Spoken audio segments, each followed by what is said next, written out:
Hello दोस्तों, good morning. हम अनिल यादव अपने मैथ स्टडी 2.0 के चैनल पे आप सभी का स्वागत करते हैं। जैसा आप सभी जानते हैं कि हम आज की जो क्लास है जो बहुत ही इम्पोर्टेंट है, कर्डियों की तुलना कर रहे हैं। कर्डियों की तुलना करने के लिए बहुत बार क्वेश्चन पूछता है, तो बिल्कुल आप लोग हमारे साथ बने रहिए। और आप लोग मेरी लाइव क्लास जो चलती है वो संडे को 8 बजे चलती है, यानी सुबह में मॉर्निंग में। संडे को 8 बजे चलती है। और एवरीडे जो मेरी क्लासेस लाइव क्लास जो चलती है वो 12 o'clock एवरी डे 12 o'clock मेरी लाइव क्लास चलती है। तो मेरे पूरे लाइव क्लास में आना बिल्कुल ना भूलें। और वहाँ से आप लोगों को बहुत सारे मेथड मिलेंगे, face to face question solve किया जाएगा। तो ठीक है, हम क्वेश्चन की तरफ चलते हैं। तो यहाँ पे पहला क्वेश्चन ये लिखा है कि 3√2 हो जाएगा, कॉमा √3 और फिर 3√4 में सबसे छोटी संख्या ज्ञात कीजिए। क्या ज्ञात करना है? सबसे छोटी संख्या ज्ञात कीजिए। तो यहाँ पे हम सबसे पहले घात के पावर, यानी ये देख रहे हैं जो करनी में 3 दिया है बाहर, यहाँ पे कोई नहीं होता तो यहाँ पे 2 रखते हैं। यहाँ पे अगर कुछ नहीं, स्क्वायर को 2 लिखते थे, यहाँ पे कुछ नहीं रहेगा तो 2 लिखेंगे, यहाँ पे 3 दिया है। तो यानी हम कह सकते हैं ये 3, 2 और 3, इन तीनों का अगर हम लॉसा लेते हैं, क्या लेंगे? लॉसा, यानी लॉसा लेंगे। ठीक है, तो कितना आ जाएगा? ये 6 आ जाएगा। हम इस बाहर वाले की बात कर रहे हैं, बाहर 3, 2 और 3 सबका लॉसा लेंगे तो कितना हो जाएगा? 6। तो यानी कहने का तात्पर्य है कि ये 3 का इसमें मल्टीप्लाई करेंगे तो 2 आएगा, 2 3 6। तो हम इसको लिख सकते हैं कि अंडर रूट में 6, ये पावर 2 हो जाएगा। ठीक है, मतलब अंडर रूट में 2 हो जाएगा। फिर ये भी 6 हो जाएगा क्योंकि 2 3 6, 3 आएगा, 3 का गुणा इसमें करेंगे तो यानी 6, यानी 6 अंडर रूट में क्या हो जाएगा? 3।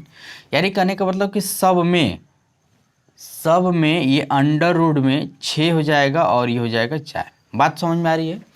यहाँ पे क्वेश्चन फिर समझिए कि बाहर वाला जो होगा 3, यहाँ पे कोई सिंबल नहीं होता है तो हम इसको 2 मानते हैं, और यहाँ पे 3, तो यानी इसको हम क्या मानेंगे? 2 मानेंगे। इसको हम क्या मानेंगे? 2। तो 3, 2 और 3, तो 3 2 3 का लसा होगा 6। तो यानी सबके कर्डी के बाहर जो होगा वो 6 हो जाएगा, यानी देखिए 6 6 6 सब में हो जाएगा। अब यानी कहने का मतलब इससे इससे इस करनी में जो भाग देंगे तो कितना आएगा? 2। 3 दूना के 6, तो पावर कितना रखेंगे? 2। समझ में आ रहा है? पावर कितना रखेंगे? 2। और यहाँ पे फिर लिखेंगे, फिर 2 में इस 6 का भाग देंगे तो कितना आएगा? 3। 2 में 6 का भाग देंगे कितना? 3 आएगा। तो यहाँ पे दूसरे वाले का देखिए, 2 में 2 वाले में ये 2 हम यहाँ पे है, ये वाला 2 वाला था, तो 2 का भागा इसमें देंगे तो कितना आ जाएगा? 3। तो 3 यानी 3 के पावर 3, यहाँ पे हम लिख लेंगे 3। समझ में आ रहा है? फिर उसके बाद क्या है कि फिर 3 का भागा इसमें देंगे, 6 में तो 2 आएगा, तो यहाँ पे 2 लिखेंगे। क्लियर है? यानी अब हम इसको ऐसे कह सकते हैं कि इसको हम जब लिखेंगे तो 6 लिखेंगे, 2 दूना के 4 हो जाएगा। ठीक है, ये कितना हो जाएगा? 6 ही लिखेंगे, 3 तिरिके 9 हो जाएगा, और ये 6 ही लिखेंगे, 4 चौके 16 हो जाएगा। बात समझ में आ रही है? 4 चौके 16, यानी कहने का मतलब क्वेश्चन बुक से सबसे छोटी संख्या क्या है? तो सबसे छोटी संख्या आपका ये वाला है। तो ये तो पहला था, यानी ये वाली। तो हम आंसर लिखेंगे, सबसे जो छोटी संख्या होगी 3√2। आई होप आप लोगों को बहुत अच्छे से समझ में आया होगा, क्योंकि ये आप जो तरीका हम बता रहे हैं बहुत आसानी से आप लोगों को समझ में आ गया होगा। तो आप बिल्कुल क्वेश्चन को सॉल्व करें, और हम अगर क्वेश्चन समझ में आया तो एक लाइक ज़रूर करें, क्योंकि लाइक आपका बहुत इंपॉर्टेंट होता है। क्योंकि हम ऐसे बहुत सारे ट्रिक के साथ, बहुत क्वेश्चन को एक कॉन्सेप्ट के साथ, ट्रिक तो छोड़िए, एक कॉन्सेप्ट के साथ हम आप लोगों को बताते रहेंगे। हम दूसरे क्वेश्चन की तरफ चलते हैं जो बहुत ही इंपॉर्टेंट है। इस पर हम 3-4 क्वेश्चन कंप्लीट करा देंगे जो आप लोगों को क्लियर हो जाएगा। अगला क्वेश्चन कह रहा है कि 3√5 और √4 और 3√6 में सबसे बड़ी संख्या कौन सी होगी? कौन सी सबसे बड़ी संख्या ज्ञात करना है। जो आपके लिए एकदम मेथड जो हो जाए, जो कॉन्सेप्ट होगा, जो बेहतरीन होगा। तो हम क्वेश्चन की तरफ चलते हैं। तो यहाँ पे हम क्या करेंगे? हम क्या कहते हैं, यहाँ पे 3 हो जाएगा, यहाँ पे कुछ नहीं होता तो हम इसको 2 मानते हैं, क्योंकि स्क्वायर में 2 होता ही है, और ये 3।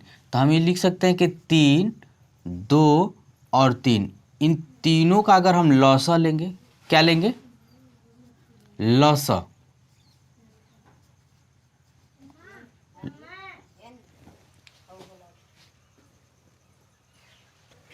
तो यहाँ पे हम ये देखेंगे कि तीन, दो और तीन का लसा लेंगे 6, तो यानी हम सबके अंडर रूट में हम कितना 6 लिख सकते हैं, तो हम लिखेंगे 6 अंडर रूट में कितना है 5। फिर उसके बाद हम इसको लिख सकते हैं 6 अंडर रूट में कितना लिखेंगे 4। फिर यहाँ पे हम लिख सकेंगे 6 अंडर रूट में कितना 6 लिखेंगे, यानी हम सबके करड़ी के बाहर क्या हो जाएगा 6 हो जाएगा। अब हम इसको डिवाइड करेंगे, पहले वाले में 3 का डिवाइड करेंगे तो 3 दूना की 6 2 आ जाएगा, तो हम इसके पावर 2 रख देंगे, ठीक। फिर 2 का इसमें 6 में डिवाइड करेंगे तो आएगा 3, तो 3 के मतलब 4 के पावर ये हो जाएगा, मतलब दूसरे वाले का है ना, तो 2 से डिवाइड 6 में करेंगे तो आएगा 3, और तो यहाँ पे हो जाएगा 4 के पावर 2। उसी तरह 3 के पावर मतलब 3 से डिवाइड 6 को करेंगे तो 3 दूना की 6 हो जाएगा, तो इसके पावर 2 रख देंगे। अब यहाँ पे हम इसको सॉल्व करेंगे तो 6 अंडर रूट में कितना हो जाएगा 5 5 25। अगले वाले में हो जाएगा 6 2 3 6, सॉरी यहाँ पे 3 हो जाएगा, यहाँ पे 3 हो जाएगा, तो ये हो जाएगा 4 का क्यूब कितना हो जाएगा 64, और ये हो जाएगा आपका 6 अंडर रूट में कितना हो जाएगा 36, ठीक है। यानी कहने का मतलब सबसे बड़ी संख्या पूछा था, तो अब आपका तो कड़ी के बाहर 6 सब में है, तो सबसे बड़ी संख्या कौन सी है 64, तो 64 बीच वाली है, तो बीच वाली यानी ये वाली सबसे बड़ी संख्या हो जाएगी। तो हमारा जो आंसर हो जाएगा, आंसर कितना हो जाएगा 2 अंडर रूट में 4, यानी ये वाला जो संख्या होगी वो सबसे बड़ी होगी। 2 अंडर रूट में 4 वाली जो संख्या होगी वो सबसे बड़ी हो जाएगी। इस पे हम तीसरे क्वेश्चन की तरफ चलते हैं। अब ये आज का तीसरा क्वेश्चन है हमारे पास। ये तीसरा क्वेश्चन ये कह रहा है कि 4 अंडर रूट में 10, 3 अंडर रूट में 6, 4 अंडर रूट में 3 में कह रहा है कि आरोही क्रम में लिखिए। तो सेम कंसेप्ट बनाएंगे, यानी यहाँ पे 4 है तो 4 लिख लेंगे 4, यहाँ पे 3 है तो 3 लिख लेंगे, और यहाँ पे कितना है 4 है तो 4। इन तीनों का हम क्या निकालेंगे लसा, इन तीनों का क्या निकालेंगे लसा, तो लसा हमारे आ जाएगा 12। यानी कहने का तात्पर्य है कि 4 से इसको हम अब अंडर रूट के बाहर सब 12 हो जाएगा, यानी 12 हो जाएगा, तो अंडर रूट में हम कितना लिखेंगे, ये आपका 10 रहेगा, बाहर 12 हो जाएगा। समझ में आ रहा है। फिर उसके बाद दूसरा वाला जब हम लिखेंगे तो ये अंडर रूट में कितना है 6 है, तो हम 6 लिख लेंगे, लेकिन बाहर यही हम लिखेंगे 12। फिर चौथे वाले में क्वेश्चन में क्या है, यहाँ पे हो जाएगा अंडर रूट में 3, लेकिन हम यहाँ पे क्या है हमारे पास 12 है तो बाहर 12 लिखेंगे। ये हमारे पास कॉन्सेप्ट हो गया, क्योंकि हमको क्या क्या लसा लेने के बाद ही 4 3 2 4 3 4 लिखने की जरूरत नहीं, सबके बाहर क्या हो जाएगा 12 12 हो जाएगा।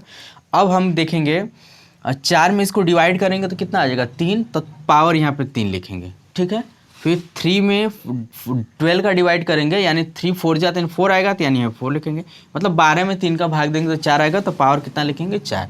अब यहाँ पे 6 में अगर हम इसको लिखेंगे 4 3 12, सॉरी 12 में 4 का भाग देंगे 4 3 12, 3 आएगा, तो 3 के पावर 3 लिख देंगे। अब इसको जब सॉल्व करेंगे तो 12 हो जाएगा अंडर रूट में 10 का क्यूब कितना होता है 1000, ठीक है, बराबर 6 के पावर 4 रहेगा तो कितना हो जाएगा 6 6 की 36, 6 6 की 36, 12 96, कितना आ जाएगा 12 96, यानी 6 के पावर 4 रहेगा तो ये 12 96 हो जाएगा। और 3 के पावर ये हो जाएगा 12 अंडर रूट में हो जाएगा 3 के पावर 3 का मतलब होता है 27। आरोही क्रम में लिखने के लिए तो आरोही क्रम में सबसे छोटी संख्या थी, यानी 27 अंडर रूट में सबसे छोटी संख्या है, तो हम इसको सबसे छोटी वाली ये वाली हम लिखेंगे, क्योंकि लास्ट में है ना, तो ये हम लिखेंगे यानी 4 अंडर रूट में 3। उसके बाद क्या है हमारे पास 1000 है, सबसे छोटे के बाद क्या है हमारा 1000 है, तो 1000 वाली कौन सा पहली वाली थी, तो हम यहाँ पे लिखेंगे 4 अंडर रूट में 10, और लास्ट वाली संख्या हो जाएगी ये वाली 3 अंडर रूट में कितना हो जाएगा 6, यानी आरोही क्रम में ये हो जाएगा। बात क्लियर हो रही है। फिर समझ सकते हैं कि हमने बाहर वाले जितने भी अंडर रूट के बाहर है उसका लसा लेंगे तो कितना हो जाएगा 12, यानी सबके पावर अंडर रूट में जो बाहर की चीज़ें हो जाएगी 12 हो जाएगी। पहले वाले से इसको भाग देंगे, जितना डिवाइड करने पाएगा वो हो जाएगा आपके पावर, दूसरे वाले से डिवाइड करने पर जितना आएगा ये हो जाएगा, चौथे वाले से तीसरे वाले से जितना डिवाइड करने पर होगा उतना ही हो जाएगा, यानी 10 का क्यूब 1000, 6 के पावर अगर 4 रहेगा तो 12 96 होगा, 3 के पावर 3 रहेगा तो 27 हो जाएगा। क्लियर हो रहा है। अब यानी कहने का तात्पर्य यह है कि ये यहाँ पे अब हमारे पास आरोही क्रम में लिखना है, तो आरोही क्रम में सबसे छोटी संख्या कितनी है 27, तो 27 हमारे लास्ट वाले का था, तो यानी हम इसको पहले लिखेंगे। आरोही क्रम मतलब बढ़ते हुए क्रम में होता है। और यहाँ पे दूसरा है क्या, यहाँ पे 1000, तो 1000 यानी पहली वाली संख्या थी, तो 4 अंडर रूट 10 यानी दूसरी ये हो जाएगी उससे बढ़ते हुए, और उसके बाद 3 अंडर रूट 6 ये हो जाएगा। यही हमारे पास आरोही क्रम का हो जाएगा। अगर आप लोगों को अच्छा लगा हो तो लाइक कमेंट शेयर करना बिल्कुल ना भूलें। तब तक के लिए आप लोगों को तहे दिल से शुक्रिया। जय हिंद, जय भारत।